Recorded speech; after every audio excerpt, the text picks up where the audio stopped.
రాజశేఖర రెడ్డి గారు ముఖ్యమంత్రిగా 5 సంవత్సరాలు ఉన్నారు. కానీ 5 సంవత్సరాలలో రాజశేఖర రెడ్డి గారు కాంగ్రెస్ పార్టీ ముఖ్యమంత్రిగా కాంగ్రెస్ పార్టీ సహకారంతో ఎన్ని అద్భుతమైన పథకాలను చేశారో అందరూ చూశారు. కాంగ్రెస్ పార్టీ కేంద్రంలో అధికారంలో ఉంది. రాజశేఖర రెడ్డి గారు రుణమాఫీ చేయగలిగారు. కాంగ్రెస్ పార్టీ అధికారంలో ఉంది. కేంద్రంలో ఉపాధి హామీ పథకాన్ని రాజశేఖర రెడ్డి గారి ప్రవేశపెట్టారు. వాసవి ఆన్లైన్ సర్వీసెస్ మా వద్ద పాస్పోర్ట్ వీసా సర్వీసెస్ కలవు. వీసాలో 99% అప్రూవల్ సక్సెస్ రేట్ ఉంది. Please contact 8019482544. కాంగ్రెస్ పార్టీ అధికారంలో ఉంది.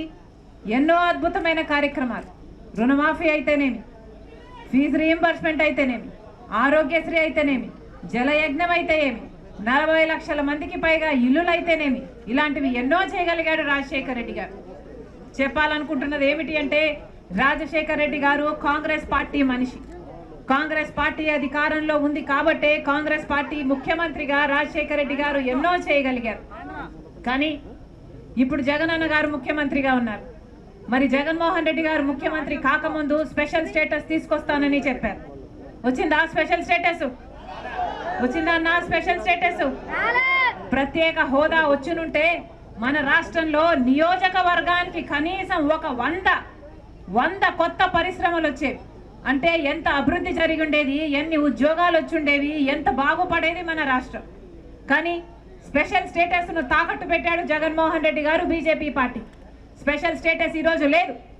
పోలవరం ప్రాజెక్టు లేదు, రాజధాని లేదు, కడప స్టీల్ ఫ్యాక్టరీ లేదు, కడపకి బెంగళూరుకి రైల్వే లైన్ రాజశేఖర రెడ్డి గారు ఉండుంటే ఎప్పుడో అయిపోయేది. ఇలా ఒక్కటంటే ఒక్కటికి కూడా అభివృద్ధికి నోచుకోలేదు మన రాష్ట్రం.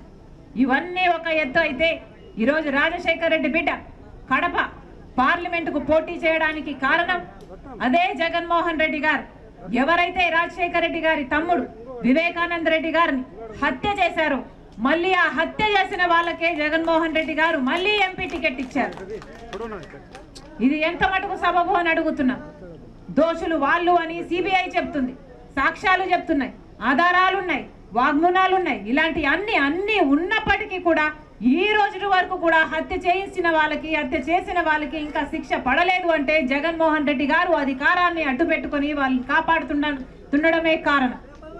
ఇదంతా ఒకటైతే ఈరోజు కడప పార్లమెంట్ సీటు మళ్ళీ వాళ్ళకే ఇచ్చారు జగనన్న గారు అంటే ఇక అహంకారం కాకపోతే దీన్ని ఏమనుకోవాలి? అధికారం ఇచ్చింది ఎందుకు? అధికారం ఇచ్చింది జగనన్న గారికి స్పెషల్ స్టేటస్ తీసుకొస్తారు. ఓట్లేసింది ఎందుకు? పోలవరం ప్రాజెక్టు కడతారని. ముఖ్యమంత్రిని చేసింది ఎందుకు? రాజధాని కడతారని. కానీ అధికారాన్ని ఆ పదవిని ఈరోజు జగనన్న గారు హంతకులను కాపాడడం కోసం వాడుతున్నారు అంటే ఇది దురదృష్టం కాకపోతే ఇంకా ఏమిటి? ఇది దుర్మార్గం కాకపోతే ఇక ఏమిటి? ఈరోజు రాజశేఖర రెడ్డి బిడ్డను నేను ఈ అన్యాయాన్ని అడ్డుకోవడానికే ఈరోజు రాజశేఖర రెడ్డి బిడ్డ కడప ఎంపీగా పోటీ చేస్తుంది కాంగ్రెస్ పార్టీ తరఫున. మళ్ళీ హంతకులు గెలవకూడదని, మళ్ళీ హంతకులకు చట్ట సభలకు వెళ్ళకూడదని రాజశేఖర రెడ్డి బిడ్డ ఈ నిర్ణయం తీసుకుంది. ఒకవైపు నేను రాజశేఖర రెడ్డి బిడ్డనున్నాను, ఇంకోవైపు రాజశేఖర రెడ్డి తమ్ముడు వివేకానంద రెడ్డిని హత్య చేసిన అవినాష్ రెడ్డి ఉన్నారు. ఎవరిని ఎంచుకుంటారో నిర్ణయం మీ చేతుల్లోనే ఉంది. ఒకవైపు న్యాయం కోసం నిలబడ్డ నేనున్నాను, ఇంకోవైపు అధికారాన్ని వాడుకుంటున్న అవినాష్ రెడ్డి ఉన్నాడు. ఒకవైపు ధర్మం కోసం నిలబడ్డ నేనున్నాడు, ఇంకోవైపు డబ్బుతో అధికారం పొందాలనుకుంటున్న అవినాష్ రెడ్డి ఉన్నాడు. ఎవరిని గెలిపిస్తారో నిర్ణేతలు మీరే. ఒక్కసారి ఆలోచన చేయండి. న్యాయం అన్నది గెలవాలి అంటే ప్రజలు దాని పక్షాన్ని నిలబడాలి. మీ భవిష్యత్తు బాగుండాలి అంటే కాంగ్రెస్ పార్టీ అధికారంలోకి రావాలి.